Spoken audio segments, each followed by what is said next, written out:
Alright mga tol, pag-usapan naman po natin ngayon itong mainit na pinag-uusapan sa panahon po ngayon na SOSE o Statement of Contribution and Expenditures ni Senador Marcoleta. Ako po, matindi po ito. Tingnan natin kung talaga bang kapanipaniwala pa ang isang Marcoleta ngayon sa panahon po ng politika na ito.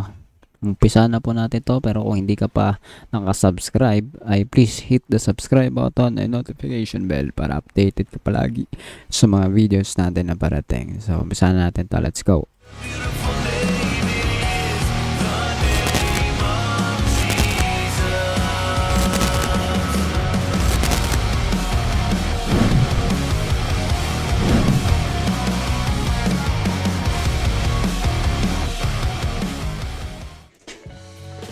So ayan na nga mga tol. No, nakaraan pa naman to pinag-uusapan, pero talagang mainit pong usapin to kasi malaki po ang hindi isinaad po sa SOSE o Statement of Contribution and Expenditures ni Senator Marcoleta. Ayon po yan sa balita, usap-usapin, ito nga po ay susuriin din ng Commission on Election o COMELEC itong SOSE ni Marcoleta matapos nitong di pangalanan ang kanyang mga donor nitong nakaraang halalan.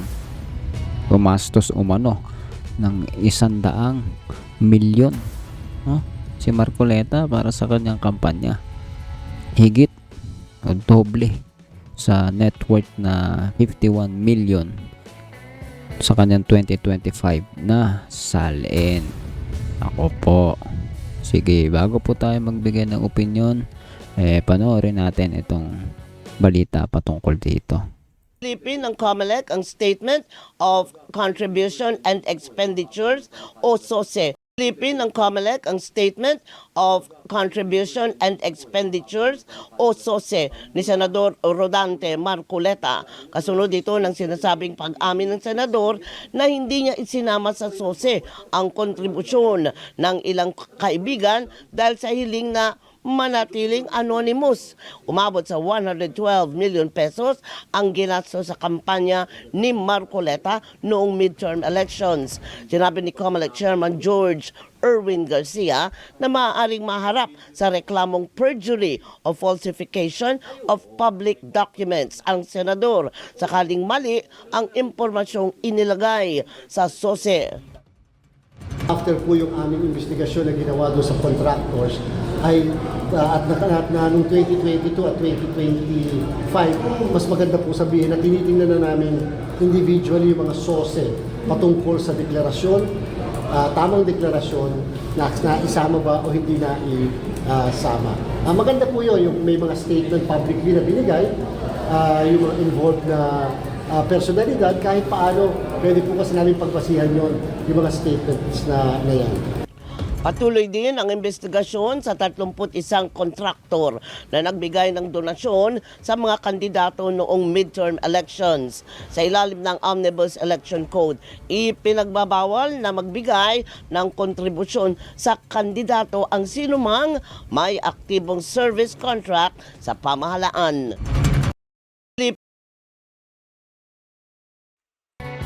Okay guys, so narinig naman po natin ang balita, no?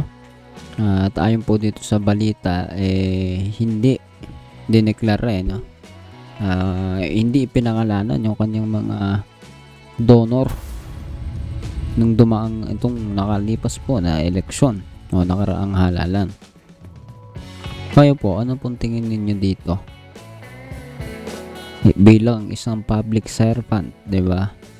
Ikaw ay tapat na ang iyong sinumpang tungkulin ay yan po kasama po diyan ang pagiging transparent, ang paglilingkod sa mamamayang Pilipino bilang government official. Gagawin mo na may katapatan yung trabaho. Pero dito po sa deklarasyon ng kanyang statement, State of SOSE na kanyang statement of contribution expenditure or SOSE, lumalabas po na parang tila nagsinungaling kasi hindi niya dineclare higit gumastos ito ng mahigit 100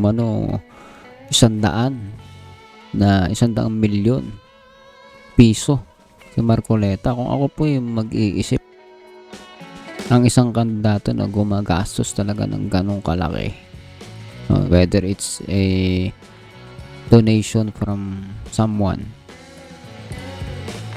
diba, malaki po yun, questionable talaga, at hindi niya ito pinakita sa kanyang SOSE. Doble yun sa kanyang deklarasyon na 51 million na pera niya sa kanyang SALN. Ibig sabihin, gumastos siya ng pera na tila lalabas higit sa kung anong meron siya talaga. Marami pong mga usapin pa dito, na pwede tayong pag-usapan. Pero simple lang naman, kung ikaw ay opisyalis ng gobyerno, dapat yung ugali mo may katapatan sa gobyerno, sa mamamayan, bilang nagtatrabaho ka as public servant.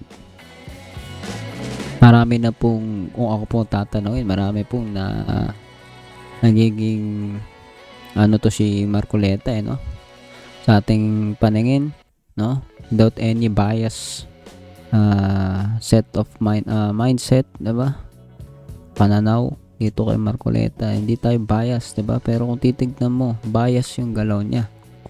Number 1 para sa akin is yung pag-archive nila ng trial, impeachment trial ni Vice President Sara Duterte. Lagi po natin binabanggit yan, sama po siya dyan. Samantalang ang impeachment trial, kung hindi ka naman guilty talaga, walang enough evidence para sa'yo, hindi ka may impeach,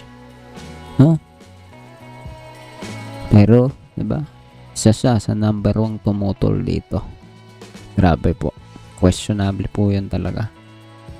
And ngayon, may mga lumalabas na ganitong issue, nawa masiyasat to at makita yung katotohanan kung ano ba talaga itong mga galawan, itong mga, for me, para sa aking opinion, ay tatawagin kung DDS din siya, kasi isa po siya sa nagprotekta kay Sara Duterte. So nawa makita po itong galawan ng mga DDS. And if this administration, yung Marcos administration, ay may mga pananagutan na ako'y, para sa akin bilang Pilipino, ay open tayo dyan. Panagutin, suriin, litisin, diba, ang mga tao na dapat imbestigahan, mapa sa administrasyon man na ito o hindi. So ikaw, anong masasabi mo dito na ayon dito sa balita ay susuriin ito ng COMELEC?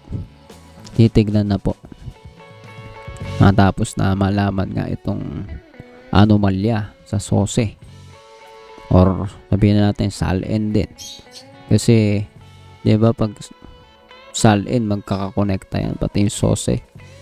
Correct me if I'm wrong, disclaimer lang, pero ito po yung issue sa kanyang mga bagay-bagay na mayroon siya bilang isang serbante ng publiko. So ikaw, ano masasabi mo?